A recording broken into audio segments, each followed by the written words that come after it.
You check a flight. It's $312. You think, I'll book it tonight. You come back. It's $347. You refresh. $359. Suddenly, it feels urgent, like the price is rising because of you. But here's the truth. The price didn't change randomly. It changed because the system is watching. And today, we're talking about dynamic pricing and why prices change when you're not looking. Dynamic pricing is simple. The price isn't fixed. It moves. It adjusts in real time based on demand, behavior, timing, location, and sometimes you. Airlines use it. Hotels use it. Ride-sharing apps use it. Online stores use it. Even grocery stores are starting to test it.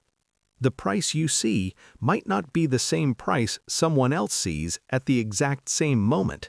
And that's not a glitch. That's design. Companies don't set prices based on fairness. They set prices based on optimization. Dynamic pricing exists for one reason: to extract the maximum amount you're willing to pay. Not the average, not the reasonable amount, your maximum. If demand is high, price goes up. If seats are almost sold out, price goes up. If there's a storm and everyone needs a ride, surge pricing. It's supply and demand, automated and weaponized. Here's where it gets interesting. Dynamic pricing doesn't just react to demand, it shapes your behavior.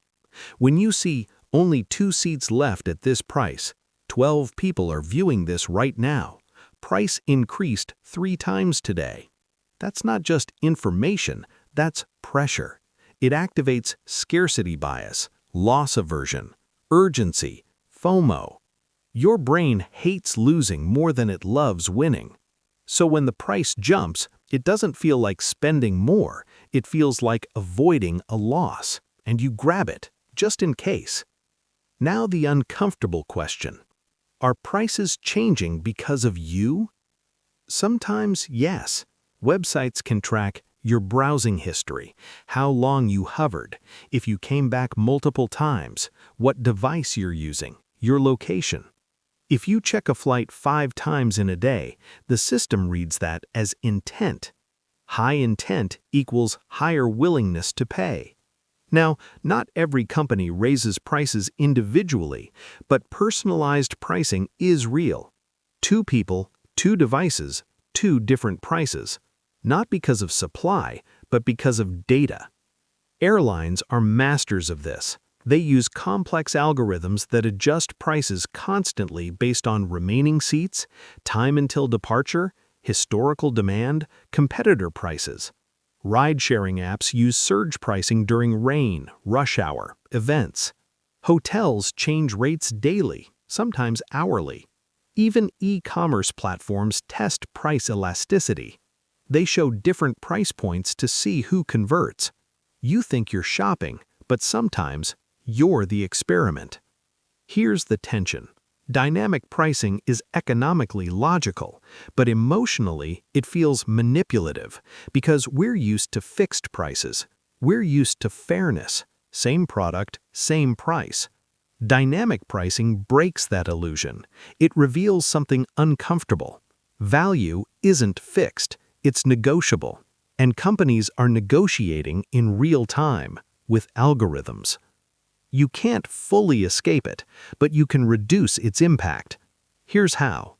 Use incognito mode when browsing flights, clear cookies, compare across devices, use price tracking tools, book during lower demand windows, avoid panic buying when you see urgency triggers, and most importantly, recognize the pressure. Because once you see the psychological levers, they lose some power. Dynamic pricing isn't evil, it's efficient, but it's also a reminder. You don't just buy products, you react to systems, invisible systems optimized for revenue.